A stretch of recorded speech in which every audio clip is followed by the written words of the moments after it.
네, 스마트 팩토리 SQC 동영상 강의 다시 시작하겠습니다. 기초 통계 강의를 계속 하고 있어요. 네, 여러분들 뭐 여전히 사회적 거리두기가 지속되고 있고 오늘이 4월 4일인데요. 원래는 뭐 처음에는 3월 말에 개강을 하려고 했었고 4월 5일 그리고 또 자꾸 미뤄지고 있습니다. 그 여러분들뿐만 아니라 교수님도 많이 힘드실 거예요. 그리고 얼마 전에 학생회에서도 설문조사를 했고 뭐 다른 학교에서도 많이 얘기들이 나오고 있던데 그 학생 여러분들이 온라인 강의에 대해서 여러 가지 답답함을 느끼고 또 불편함을 느끼고 그렇다는 걸 잘 알고 있어요. 그 강의를 하는 그러니까 반대편에 있지만 역시 교육의 현장에 있는 사람으로서 저도 많이 답답하고 특히 실습을 많이 하거나 다양한 자료를 통해서 설명을 하셔야 되는 교수님들은 더 그러실 거예요. 저보다 더 아마 그러실 거예요. 저도 물론 수업 시간에 학생들에게 이런저런 그런 반응을 유도하는 편이고 그래서 그런 게 없는 지금 이 상황이 좀 많이 불편하고 어렵긴 해요.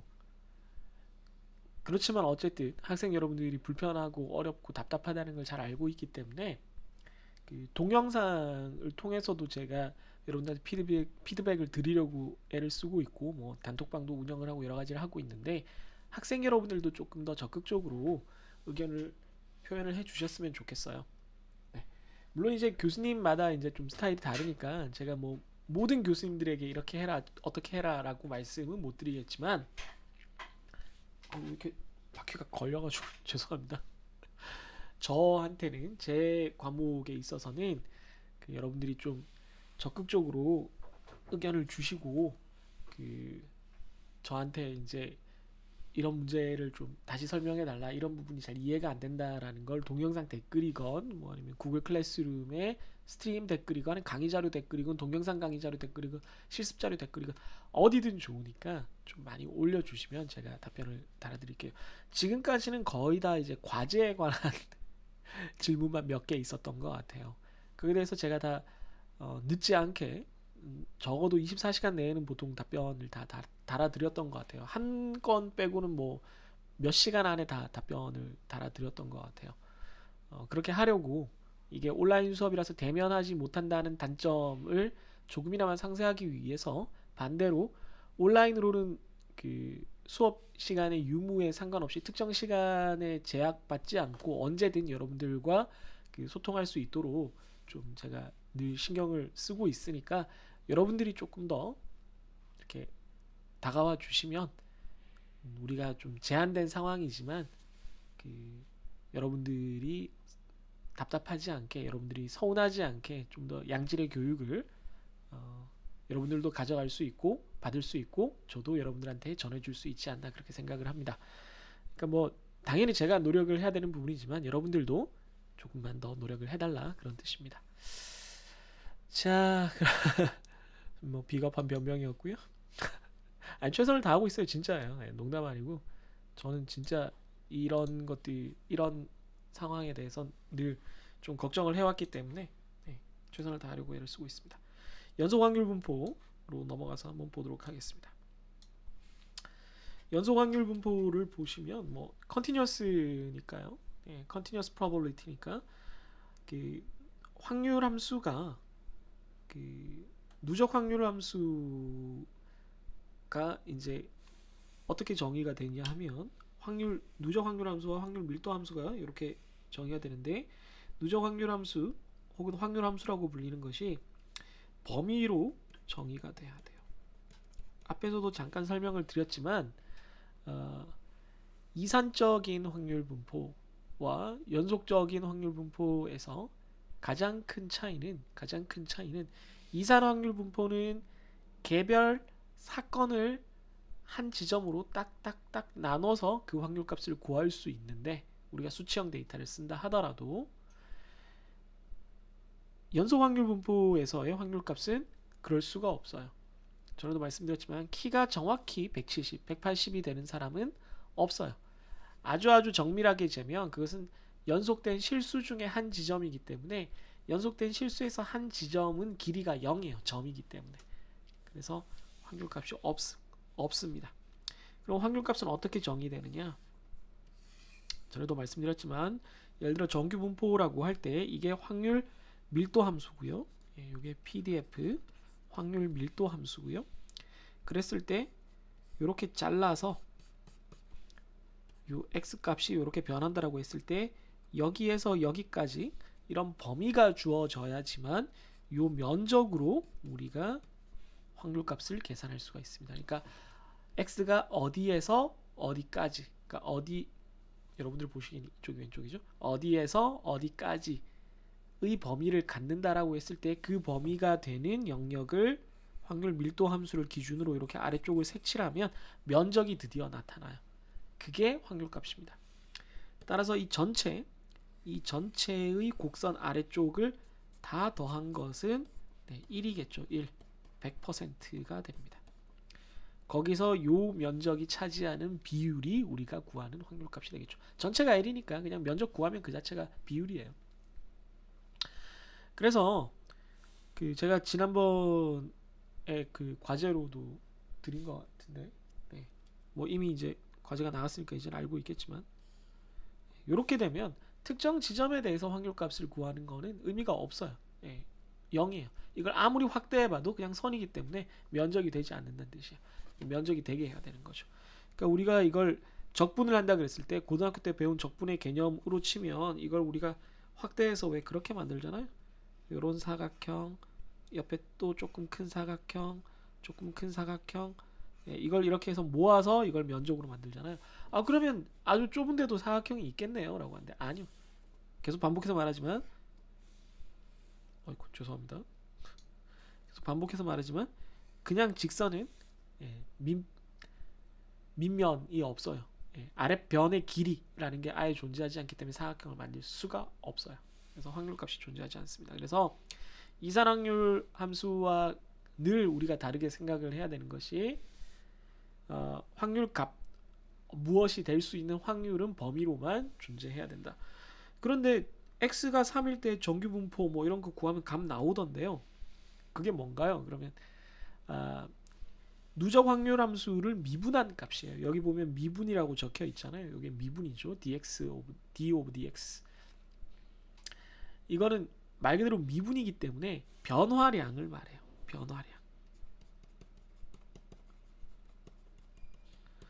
변화량. 예를 들어 이렇게 직선을 그었을 때 이 값이 없어야 되는데 엑셀에다가 혹은 이따가 스프레드시트에다가 이렇게 입력을 했더니 무슨 값이 나오던데요. 그러면 이 값은 요 지점에서의 사각형의 높이와 사각형을 요 지점 기준으로 대충 만든다라고 했을 때 그 사각형의 높이와 그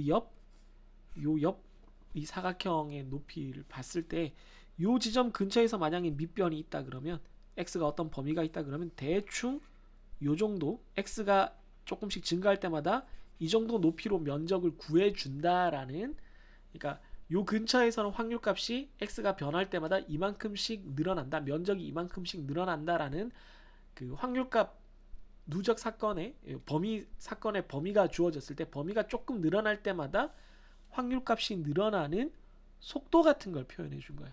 그러니까 확률값이 변하는 변화량을 표현해 준 거예요. 그 확률을 갖는다라는 게 아니에요. 여러분들 이해하셔야 돼요. 요게 조금 헷갈리는 개념이라서 170cm가 될 확률은 이러면은 그 정규분포 함수에다가 170을 집어넣은 거를 대답을 하시는 경우가 있는데 170이 되는 확률은 빵입니다. 빵이고요. 170 근처에서는 센티미터당 뭐 키가 이렇게 변화할 때 평균적으로 확률이 이 정도 속도로 증가한다, 이런 의미를 가질 뿐이에요. 여러분들이 구한 값은. 아시겠죠? 자, 그 다음 분위수, 퀀타일과 역함수입니다. 우리가 분위수는 이미 어느 정도 알고 계실 거예요. 분위수 중에 우리가 알고 있는 게 하나 있어요. 분위수 중에 이미 쿼타일은 알고 있습니다. 이건 4분위수예요. 네. 뭐 전체를 4등분으로 나눠서 1분위수, 2분위수, 3분위수 뭐 이렇게 구했었죠. 그렇게 하지 말고 또 퍼센타일이라는 것도 있어요. 퍼센타일도 많이 쓰죠. 이건 100분위수입니다. 네. 어떤 확률 분포를 따르고 있다라면 요 정도 자르면 얘는 전체 꼴찌에서 1%, 얘는 2% 이렇게 잘라가는 거죠. 자꾸 제가 범위를 넘어서 드래그를 해버리네요. 이 근처, 평균 근처는 데이터가 되게 많을 테니까 1% 증가하는데 가로축은 조금만 움직이겠죠. 뭐 하여튼 촘촘해졌다가 다시 이렇게 띄엄띄엄 넓어지고 뭐 그렇겠죠. 그렇게 해서 그 x가 어떤 값보다 작다라는 확률을 구했더니 그것이 n분의 k, 그러니까 뭐 예를 들어 100으로 나눴다 그러면 예를 들어 n이 100이고 지금 100분의 수를 구한다라고 했을 때 100분의 3, 그럼 3%이라 그럼 3%%이라고 그런다라면 이거는 그 값이 스몰 x보다 작은 확률이 100분의 3이 되는 지점이란 뜻이에요. 그러면 저 윗부분에 우리가 그림 그렸던 걸 지우고 다시 해보면, 요 구하는 방법은 조금 이따가 설명을 드릴게요. 정규 분포가 이렇게 대충 생겼다라고 할 때 요렇게 펜을 안 바꿨네. 멈췄어. 왜 멈췄어? 아니 왜 네가 지워져? 이상한 일이 일어났네요. 요 정도를 요렇게 잘랐다라고 했을 때 여기가 어떻게 돼야 되는 거예요? 네, 여기가 3%가 되면 되는 거죠. 그랬을 때 우리가 요 지점을 뭐라고 한다? x를 3, 100분의 수 3이라고 한다라고 하는 거죠. 이해되세요? 그러니까 그 값보다 작은 값이 요 퍼센트, 뭐 요 비율만큼 있는 것을 분위수라고 해요. 그럼 이 x3을 어떻게 구할 거냐 하면 여기 나타난 대로 정규 분포의 누적 함수에다가 누적 확률 함수에다가 지금 정규 분포 기준으로 설명드리고 있는데 잠시 후에 배우게 될 t 분포든 f 분포든 카이 스퀘어 분포든 뭐 다른 연속 확률 분포, 뭐 감마 분포든 뭐 지수 분포든 다 마찬가지입니다. 누적 확률 분포에다가 역함수를 넣으면 돼요. 누적 확률 분포에다 역함수를 넣고 요 확률값, 이 경우는 3%겠죠. 3%를 넣으면 그거에 해당하는 x값을 우리가 구해낼 수가 있습니다. 이건 수학적 정의가 이럴 뿐만 아니라 실제로 우리가 함수를 쓸 때도 그래요. 그래서 이 역함수라는 의미 때문에 우리가 잠시 후에 살펴보겠지만 실습을 통해서 역함수에 관련된 것들은 우리가 영어로 역함수가 인버스 펑션이잖아요. 네, 우리 과 학생들은 이산수학에서 다 배웠겠죠. 이 영어 표현을 말해요. 역함수라는 거 자체는 다 알 거고. 그래서 함수, 확률 함수 이름 뒤에다가 왜 이러냐 자꾸 .inv를 쓰면 보통 어떤 확률 분포의 역함수가 됩니다. 잠시 후에 보여드릴 거예요. 자, 확률 분포에 관련된 통계량들이 여러 가지가 있습니다. 평균, 분산, 외도, 첨도 뭐 이런 것들을 우리가 다 이미 살펴봤었고요. 네, 개념만 다시 한번 돌이키면 평균은 기대값, 얘네들을 다 봤을 때 평균 그 무게 중심이 어디 있느냐 이런 뜻이에요. 네. 뭐 좌우대칭인 분포 같은 경우에는 항상 가운데가 평균값이 되죠. 그렇지 않고 찌그러져 있는 경우에는 그 최고점보다는 조금 벗어난 쪽, 꼬리 쪽으로 조금 벗어난 쪽이 되겠죠. 왜냐하면 아주 큰 값이 작은 확률로 존재할 수 있으니까 그쪽으로 평균이 딸려간다라고 했잖아요. 그림 그려서 설명을 해야 되겠네. 예를 들면 이렇게 생긴 분포가 있다 치면 이게 F 분포나 카이스퀘어 분포가 보통 이렇게 생겼거든요. 예, 제가 가리고 있군요. 저를 잠깐 사라지게 할게요. 네, 잠깐 꺼지겠습니다. 계속 꺼지라고요? 죽을래? 이 경우는 평균이 최고점보다는 약간 오른쪽이 되죠. 왜냐하면 굉장히 큰 값이 낮은 확률이지만 존재를 하고 있기 때문에 여기엔 안 있고 이쪽으로 조금 끌려가는 거죠. 그죠? 네. 뭐 그렇게 생각을 하시면 되겠습니다. 그러니까 아웃라이어에 끌려간다라고 생각을 하면 돼요. 한두 개 있는 아웃라이어에 자꾸 끌려가는 거죠. 반대로 중위수 같은 경우는 이쪽에 있을 겁니다. 좀 덜 끌려가니까요. 뭐 외도 첨도는 전에 말씀드렸고 이렇게 하면은 라이트 스큐가 되겠죠. 첨도는 뾰족한 정도였고요. 네, 지난번에 설명을 드렸으니까 넘어가도록 하겠습니다. 자, 그러면 확률 분포 중에 우리가 제일 많이 쓰는 정규 분포를 보겠습니다. 정규 분포. 정규 분포는 여러분들이 다 아실 거예요. 좌우대칭으로 생긴 확률 분포고, 우리가 가장 많이 쓰는 분포죠. 가장 많이 쓰는 분포입니다. 어떤 확률 함수가, 어떤 확률 변수가 정규 분포를 따른다라고 했을 때는 보통 n을 씁니다. 정규 분포는 수학 쪽 하시는 분들은, 통계 쪽 하시는 분들도 사실은, 오늘따라 제가 좀 이게 좀 말을 안 듣네요. 네. 왜 그런지 모르겠습니다. 네. 가우시안 분포라는 말을 많이 써요. 네. 그래서 여러분들이 다른 데서 가우시안 분포라는 말을 듣더라도 그냥 정규 분포 얘기하는 거구나 라고 이해를 하시면 되겠습니다. 여러분들이 잘 아시는 그 위대한 수학자 가우스예요.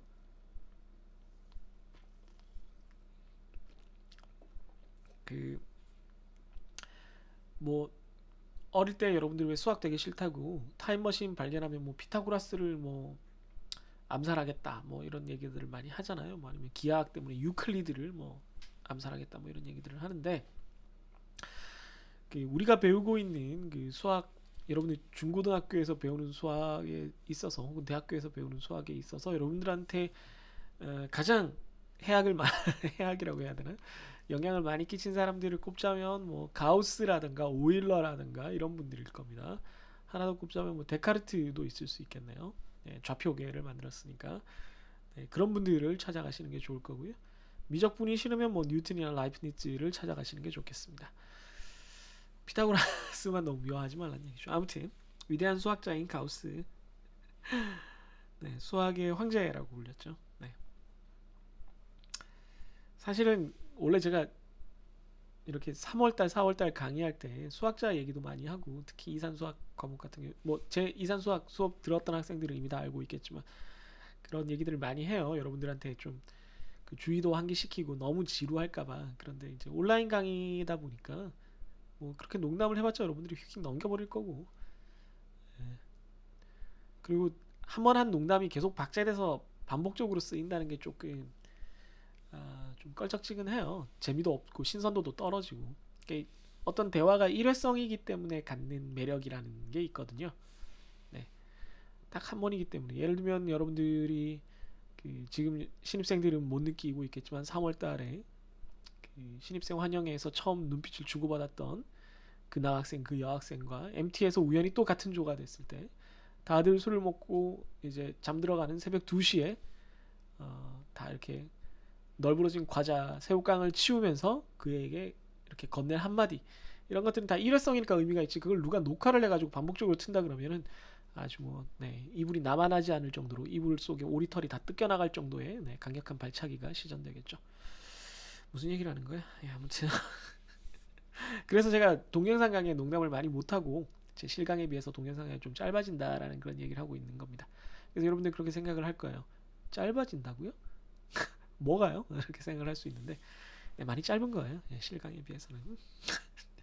아무튼 정규 분포를 가우시안 분포라고 부르지 않고 말 그대로 정규 분포이기 때문에 노말이라고 부르기도 합니다. 디스트리뷰션을 보통 DIST 이렇게 써요. 정상적이다 이런 뜻이라기보다는 어떤 이렇게 체계화된, 딱 정규화된 고정된 형태다, 바른 형태다, 이런 뜻으로 좀 받아들이시면 좋을 것 같아요. 그러니까 일상적으로 발견할 수 있는 형태다라고 보셔도 상관은 없습니다. 틀린 말이 아니에요. 과학자들이, 통계학자들이, 또는 많은 분야를 연구하는 사람들이 발견한 게, 별일이 없으면 특별한 그런 고민을 하지 않고 자료를 수집하다 보면 다 정규 분포가 된다는 거예요. 다 정규 분포가. 그리고 우리가 또 잠시 후에 이번 학기에서 여러 번 쓰겠지만, 중심극한 정리 때문에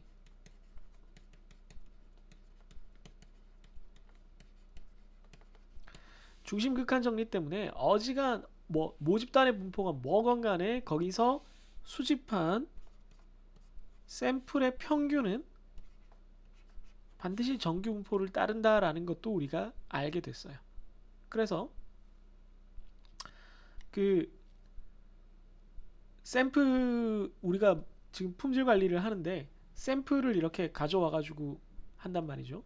그럼 샘플에서 우리가 관측된 자료 그 뭐라 그랬죠? 네, 통계량을 가지고 모집단의 모수를 추정을 하려고 그러는데 어쨌든 여기서 발견된 것들은 다 정규 분포를 따른다라는 걸 우리가 개별 데이터는 아니더라도 샘플의 평균은 모집단의 평균과 아주 유사한 이런 정규 분포를 따른다라는 걸 알고 있기 때문에 우리가 할 수 있는 게 되게 많아지는 거예요.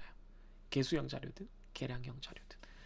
그래서 이제 정규 분포가 아주 널리 쓰이고 이번 학기 내내 제가 정규 분포 그리고 정규 분포에 근사한 바로 아래서 설명드린 T 분포 이 두 가지를 반복적으로 계속 설명을 드리게 될 겁니다. 아무튼 그래요. 정규 분포는 두 가지 값을 알면은 그래프의 모양을 확정을 지을 수 있어요. 두 가지가 평균과 분산 혹은 표준 편차입니다. 뭐 분산의 제곱이 표준 편차니까 아니 반대죠. 표준 편차의 제곱이 분산이니까 죄송합니다. 평균과 표준 편차만 알면 되겠어요. 어쨌든 값 두 개만 알면 된다는 거예요. 하나는 중심이 어디 있느냐, 하나는 얼마나 퍼져 있느냐만 알면 됩니다. 그래서 뭐 그래프로 간략히 그릴 때는 보통 이렇게 얘기하죠. 여기가 평균이고 이렇게 표준 편차가 존재를 한다. 그러니까 표준 편차 여러분들은 이걸 뭐 이렇게 많이 그리던데 시그마는 원래 이렇게 그려야 되는 거예요. 그래서 약간 이거 소나트 하듯이 하겠다라고 생각을 하시면 돼요. 네. 뭐 아무렇게나 쓰셔도 돼요. 네, 알아보기만 쓰시면 됩니다. 그런 다음에 이제 표준 정규 분포라는 게 있어요. 표준 정규 분포는 평균이 0이고 표준 편차 분산이 1인 경우에 뭐 표준 편차가 1이니까 제곱해도 1이 되겠죠, 분산이. 그랬을 때 이제 모든 정규 분포를 표준 정규 분포로 바꿔서 계산을 할 수가 있어요. 이 작업이 왜 필요하냐부터 먼저 말씀을 드리면 내가 어떤 값이 표준 정규 분포를 따르고 있어요.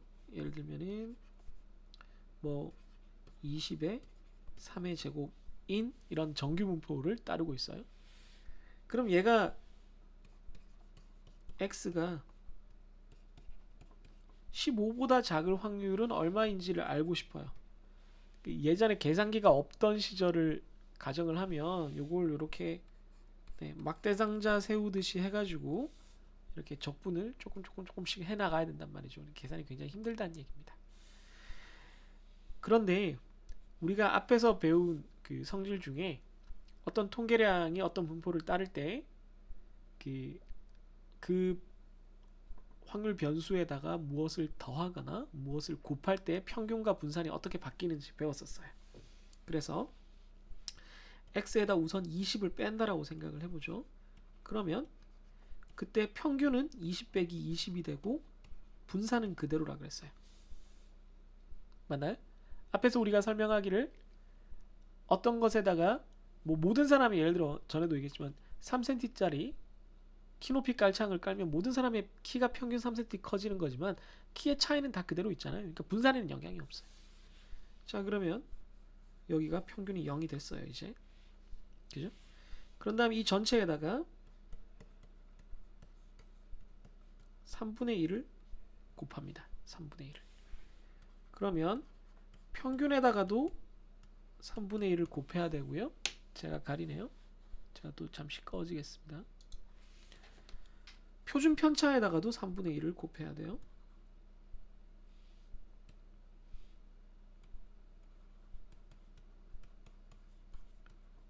네. 그럼 어떻게 되냐요? 결국은 이렇게 되죠. 이게 표준 정규 분포가 됩니다. 이렇게 된 걸 표준 정규 분포라 그래요. 0과 1. 이렇게 표준 정규 분포로 만드는 이유는 이렇게 표준 정규 분포로 만들면은 얘로 구한 확률 값을 표준 정규 분포로 바꿔서 생각을 할 수 있다는 얘기예요.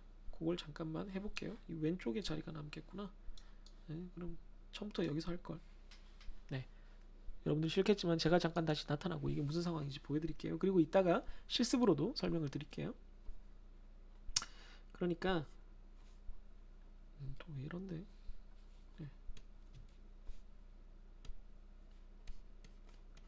x가 정규 분포인데 20과 3을 따라요. 그래서 x 빼기 20을 하고 3을 나눠줬더니 방금 본 것처럼 0과 1의 제곱이 됩니다. 그런데 아까 알고 싶었던 게 원래 요걸 지금 z라고 두자는 거죠. x가 15보다 작은 확률을 알고 싶다는 거예요. 그런데 요걸 z 형태로 바꾸자면 양변에다가 20을 빼고요. 양변에다가 20 빼도 뭐 확률값은 똑같겠죠. 맞나요? 양변에다 20을 뺐더니 이쪽 마이너스 5가 됐습니다. 그런 다음에 이제 3으로 나누는 거죠. 뭐 그래도 뭐 상관은 없겠죠.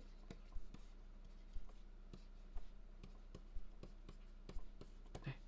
그럼 이게 표준 정규 분포니까 이건 따라서 표준 정규 분포가 마이너스 3분의 5보다 작을 확률을 구하는 것과 같다라는 겁니다. 그럼 어떤 정규 분포이건 그 정규 분포를 따르는 어떤 사건에 대한 확률값을 구하는 일이 표준 정규 분포의 어떤 사건의 확률을 구하는 것으로 바뀔 수가 있는 거예요. 똑같은 값으로. 그러니까 우리가 표준 정규 분포에 대해서만 아주 자세하게 값들에 대해서 확률값을 다 계산해 놓으면 그걸 쓸 수가 있다는 거죠. 이게 예전엔 굉장히 유용했어요. 왜? 계속 반복해서 말씀드리지만 정규 분포의 확률값을 구하는 게 꽤 번거롭고 힘든 작업이었기 때문에 모든 종류의 정규 분포에 대해서 확률값을 계산하려면 매번 새로 해야 되니까. 근데 사실 지금은 뭐 그렇게까지 아주 의미가 있는 작업은 아닙니다. 뭐 이제 우리는 컴퓨터가 있으니까요. 그래서 아무튼 이거에 관련된 함수들을 알려드리면 정규 분포는 노멀 디스트리뷰션이고요. 그 다음에 정규 분포의 역함수는 NORM 인버스, 노멀 인버스고요. 표준 정규 분포는 뒤에다가 s를 붙인 것, 가운데 s를 붙인 것들이 있긴 있는데 뭐 이건 여러분들의 선택이긴 합니다만은 저는 개인적으로 함수 이름이라도 하나라도 덜 외우는 걸 선호해서 그냥 정규 분포라고 해놓고 평균에다가 0, 1 넣으면 돼요. 평균 분산에 0, 1 넣으면 똑같이 나오니까 뭐 굳이 이걸 알아야 되나 뭐 이런 생각은 합니다. 자, 그 다음 t분포가 있습니다. t분포는 표준 정규 분포랑 비슷해요.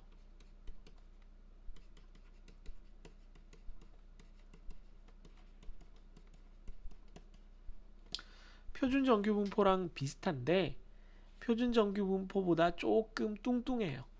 옆으로 조금 퍼져 있어요. 나중에 그래프 보시면 아는데 조금 퍼져 있고요.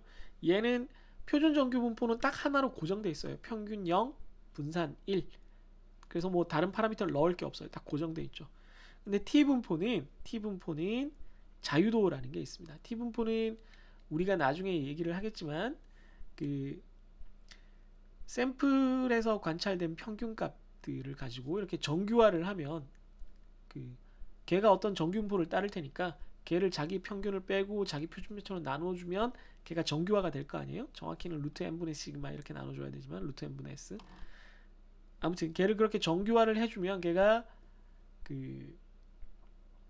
표준 정규 분포를 따라야 되는데 딱 표준 정규 분포를 따르진 않고요. 데이터의 개수에 따라서 표준 정규 분포가 아니고 t분포를 따르다가 데이터의 개수가 아주 많아지면 정규 분포에 근사해집니다. 그 과정을 우리가 살펴볼 수 있어요. 그게 t분포라고 생각하시면 되겠고 그때 데이터의 개수가 많아지는 정도를 표현한 거를 df 혹은 n로 표현하는 자유도가 되겠습니다. 이걸 자유도라 그래요. df라고 한 이유는 degree of freedom이란 얘기예요. 누는 이거 v 아니고요. 누입니다. 누. 정확히 쓰자면 이렇게 생겼어요. 네. 그리스어고요. 누라고 읽습니다. 장음으로. 알파벳으로는 n에 해당해요. 데이터 개수가 n이니까 보통 이렇게 대응을 시킨 것 같아요. 그래서 df나 누는 우리가 실제로 관측한 값 나중에 보겠지만 보통 샘플 개수 빼기 1에 대응됩니다. 항상 그렇다는 게 아니라 우리가 이제 이번 학기에 다루는 우리가 샘플 통계량을 t분포에 적용시킬 때의 기준을 말하는 겁니다. t분포에 관련해서는 함수가 되게 많아요. t분포가 가설 검정에도 표준 정규 분포에 딱 들어맞는 우리가 모집단 통계량을 가지고 있지 않고 샘플의 통계량만 가지고 있기 때문에 샘플의 통계량들은 t분포를 따르기 때문에 가설 검정도 추정도 다 t분포를 기준으로 하게 돼요. 그래서 t분포가 일상 실무에서 되게 많이 쓰이기 때문에 t분포에 관련된 엑셀 함수, 스프레드시트 함수가 꽤 많아요. 종류가. 근데 아까도 말씀드렸지만 종류가 많다는 게 별로 좋은 게 아니에요. 여러분들이 헷갈리기만 하지. 잘 내가 원하는 문제를 다룰 수 있는 단 하나의 답이 있는 게 더 좋은 거거든요. 그래서 딱 두 가지만 말씀드립니다. 정규 분포처럼 T 디스트리뷰션, T가 그 점 디스트리뷰션이라고 다 돼 있잖아요. 그 T니까 그냥 T만 쓰면 돼요. 인버스도 T.인버스 인버스. 뭐 ET, 뭐 RT 뭐 이렇게 붙어 있는 것들이 있어요. 뭐 오른쪽 끝이니 왼쪽 끝이니 뭐 양쪽 끝이 필요 없습니다. 여러분들이 그래프 모양을 이해하고 이 함수들을 적절히 사용할 수 있는 게 저는 훨씬 더 낫다고 생각해요. 그건 앞으로 문제를 풀어나가면서 설명을 드릴게요. 자, 또 하나. 강의 자료가 어디까지 날아간 거예요, 이거? 아, 이 오른쪽에 있었구나. 죄송합니다. 대동합니다. 창피하네요. 네. 글씨를 이렇게 일부러 큼직큼직하게 쓴 건 옆에 이렇게 제가 뭐 글자를 많이 쓰려고 그런 거예요. 라는 비겁한 변명을 또 하는 거죠. 카이 제곱 분포는 카이 스퀘어 분포고요. 카이 스퀘어 분포입니다. 카이 스퀘어 분포는 우리가 일반적으로 알려지기로는 분산이 따르는 분포라고 해요. 그러니까 분산, 어떤 관측된 샘플의 표본의 분산값이 이 카이 제곱 분포를 따른다라고 하는데, 정확히 얘기하자면 모집단의 분산과 그리고 샘플의 그 오차 제곱합 라지 S, 그러니까 샘플의 오차 제곱합에 n을 곱한 거니까 결국 n을 나눈 거니까 결국 분산이긴 한데, 샘플 분산이긴 한데, 그 두 개의 비율이 이 분포를 따라요. 그런데 모집단의 분산은 우리가 모르지만 하나로 결정되어 있을 거고 상수고, 뭐 오차 제곱합을 뭐 n으로 나누건 안 나누건 뭐 두 개는 결국은 n배를 했다 안 했다의 차이뿐이지 비례를 하는 거니까 결국은 분산이 이 분포를 따른다라고 해도 무리는 없을 거예요. 이 경우도 역시 다른 거나 아무것도 없고 들어가는 파라미터가 이 그래프의 모양을 결정짓는 파라미터가 딱 하나 있는데 자유도입니다. 역시 자유도 누라고 표현되는 df는 n-1로 보통 표현이 되고요. 네. 나중에 보여드리겠지만 f 분포랑 카이 제곱 분포는 0에서 출발을 해요. 이 값들이 0에서 출발을 하고 이렇게 비대칭으로 이렇게 보통 오른쪽이 긴 이런 형태가 됩니다. 왜 비대칭이 될까요? 왜냐하면 분산이나 나중에 f 분포를 살펴보실 텐데 이런 것들은 음수가 될 수 없기 때문이죠. 음수가 될 수 없어서 그런 일이 생기는 거예요. 그리고 카이 스퀘어의 요거는 그 기호는 x가 아니고, 이것도 정확히 쓰면 이렇게 돼 있어요. 이거에다가 이제 이걸 제곱했다 그래서 요런 분포 이름을 씁니다. 이걸 누가 이렇게 정하셨는지 모르겠는데 요거에다가 분포 이름 자체에다가 제곱을 넣으신 바람에 후손들이 매우 고생을 하고 있죠. 여러분들은 모르실 거고, 제가 대학교 때 이 LG텔레콤이 지금 LG U+죠. 그때 당시에 막 그런 게 유행했었거든요. 20대를 위한 그 통신 상품, 그 대학생들 핸드폰 많이 사라고. 부모님들 등골 브레이크가 그때는 이제 휴대폰이랑 휴대폰 요금이었던 것 같아요.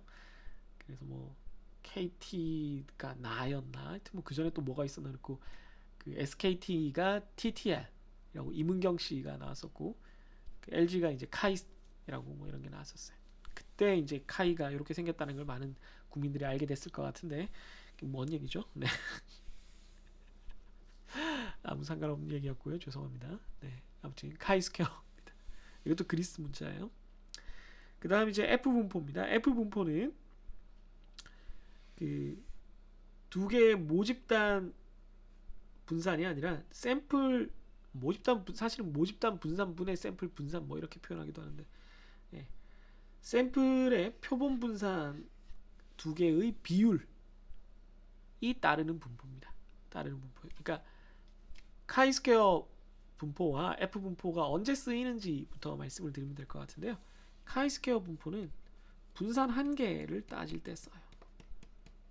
여기 라지 S로 썼다시피 얘는 지금 오차 제곱합인데, 아까도 말했다시피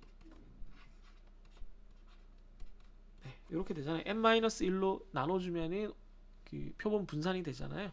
그래서 분산 한계일 때는 카이 스퀘어 분포를 사용을 해서 그 샘플의 분산이 어느 정도 될 확률, 어느 정도 됐다, 혹은 얼마보다 크다, 얼마보다 작다라는 확률을 구할 때 쓰는 거고요. F 분포는 두 개의 집단에서 각각 이렇게 샘플을 뜯어냈을 때 각각의 샘플로부터 분산이 두 개가 나왔을 거 아니에요? 그러면 어느 쪽이 더 크지, 얼마나 더 크지를 따질 때 쓰는 확률 분포입니다. 그래서 보면 나눴어요. 나눴기 때문에 이게 기준은 항상 1이 되겠죠. 둘이 똑같으면 1이 돼요. 1. 둘이 다르면 뭐 한쪽이 1점 얼마 얼마, 0점 얼마 얼마 뭐 이렇게 되겠죠. 그래서 두 개의 자료를 가지고 판단을 하는 거기 때문에 여기 보면 자유도가 두 개 들어갑니다. df1, df2. 그래서 이쪽 샘플의 크기 빼기 1, 이쪽 샘플의 크기 빼기 1 이렇게 됩니다. 그래서 카이스퀘어는 카이스퀘어, 여기 카이스퀘어라고 되어 있죠. 그래서 카이스퀘어라서 카이스퀘어, 그래서 카이스퀘어 디스트리뷰션, 카이스퀘어 인버스. F 분포는 말 그대로 F니까 F 디스트리뷰션, F 인버스 이렇게 됩니다. 설명 다 드렸어요. 뭐 이거에 대해서 수식을 설명드릴 생각은 전혀 없고 저도 못해요. 그러니까 이걸 실제로 이제 스프레드시트로 어떻게 하는지 한번 실습을 해보도록 합시다. 네. 시간이 길어졌네요. 그러면 이것도 잠깐 끊고 그렇게 길지는 않겠지만 네, 실습은 다음 동영상에서 계속 하도록 해야 되겠네요. 네, 그럼 다음 잠깐만 쉬시고요. 다음 동영상에서 계속 만나도록 하겠습니다.